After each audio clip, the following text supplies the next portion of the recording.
तरह से उनकी एबिलिटी है वो ज्यादा है, स्किल्स जो है वो ज्यादा है, तो जाहिर तौर पर उनसे एक्सपेक्टेशंस भी ज्यादा हो जाती हैं। तो क्या लगता है कि इतनी कम उम्र में अगर बच्चों को इस तरह से ट्रीट किया जाता है तो एक तरह से प्रेशर भी है उनके ऊपर, या फिर प्रेशर को कम करते हुए बच्चों की स्किल्स को और भी ज्यादा कैसे डेवलप किया जाए, ये भी आपसे जानना चाहेंगे ताकि वो और भी ज्यादा आगे बढ़ सकें?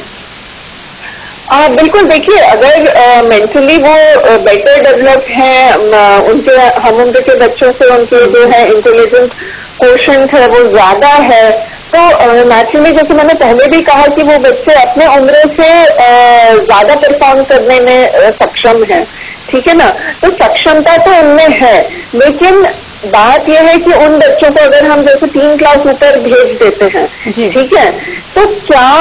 उस क्लास का माहौल, उस क्लास के टीचर्स की एबिलिटी, ये गिफ्टेड बच्चों को डील करने के लिए वो लोग सक्षम है कि नहीं, ये भी इम्पोर्टेंट है। क्योंकि अगर मान लीजिए 7 साल के या 8 साल का जो चाइल्ड है, उसकी एबिलिटी 11-12 साल की तरह उसकी हायर मेंटल फंक्शनिंग जो है उतनी है, लेकिन 11-12 साल के जो अन्य नॉर्मल बच्चे हैं, है ना, क्या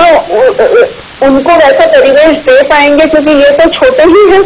ठीक है। तो बहुत सारी मल्टीफैक्टोरियल चीजें हैं, क्योंकि हमारे यहाँ पे गिफ्टेड बच्चों के लिए कुछ अलग से प्रावधान नहीं है, कुछ अलग से ऐसा सिस्टम नहीं है जहाँ पे सिर्फ गिफ्टेड बच्चों को हम डील करते हैं। और हम लोग तो यही कहते हैं इंक्लूसिव सिस्टम होना चाहिए, जैसे कोई बुद्धि से कम भी है तो हम लोग यही बात बोलते हैं कि उनको नॉर्मल बच्चों के साथ रखिए, उनको ये नहीं फील होने देना है कि ये मंद बुद्धि है तो इन्हें कोई अलग से, क्योंकि सोसाइटी में हर तरह के लोग हैं, तो हर तरह के लोग। लेकिन डॉक्टर रूमा, ये भी एक बहुत ज्यादा चीज मैटर करती है कि जो जिस तरह से वातावरण इन बच्चों को दिया जाता है, अगर शहरी इलाकों की बात करें तो बहुत ढेर सारे ऑप्शंस होते हैं स्किल्स को डेवलप करने के लिए, लेकिन ये बच्चे जिस परिवेश से बिलोंग करते हैं वहां पर इतना ज्यादा एडवांस टेक्नोलॉजीज भी नहीं है और ना ही इनके परिजन इतने ज्यादा पढ़े लिखे भी हैं, कम शिक्षित हैं। लेकिन इन बच्चों को अगर इसी तरह के माहौल में और भी ज्यादा आगे बढ़ाने की कोशिश भी की जाए तो क्या कहेंगी, तब ऐसे बच्चों को कैसे ट्रीट करें? हाँ, तो मुझे एक्चुअली अभी क्योंकि मैं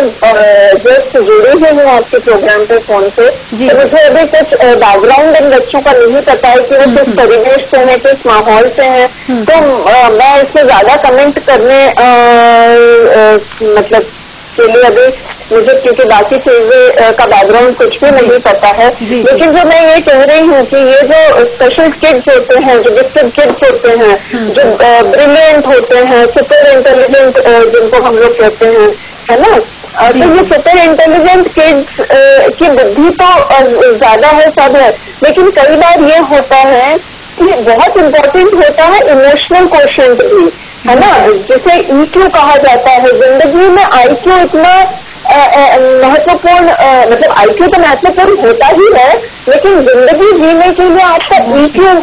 बेहतर होना ज्यादा जरूरी है, क्योंकि ये समाज है, ये सोसाइटी है, हम अलग से एक जो है स्पेशल लोगों की दुनिया नहीं होती है। आम दुनिया में ही हर इंसान को जो है, चाहे वो अंधा हो, चाहे लंगड़ा लंगड़ा हो, चाहे वो सुपर इंटेलिजेंट हो, एक सामान्य सोसाइटी में ही हमें रहना है। बिल्कुल, और वैसा वातावरण इन्हें देना भी जरूरी है। डॉक्टर रूमा भट्टाचार्य, आप हमारे साथ जुड़ी, तमाम बातचीत जानकारी के लिए आपका धन्यवाद। कहते हैं पूत के पांव पालने में ही नजर आ जाते हैं, और जिस तरह के ये बच्चे हैं जिनसे अभी हमने आपको मिलवाया, ये कह सकते हैं कि अभी वो लेवल इनका जो है आने वाले समय में इनका लेवल और भी ज्यादा बढ़ेगा, यही हमारी कामना भी है। और मनोज सैनी हमारे साथ में इंदौर से जुड़े उनके साथ उनके जो गेस्ट हैं, जो बच्चे हैं, वो भी जुड़े, उन बच्चों के परिजन भी जुड़े, उन सभी का हम धन्यवाद करना चाहेंगे। और इसी के साथ हमारी इस खास पेशकश में भी फिलहाल इतना ही, दीजिए इजाजत, नमस्कार।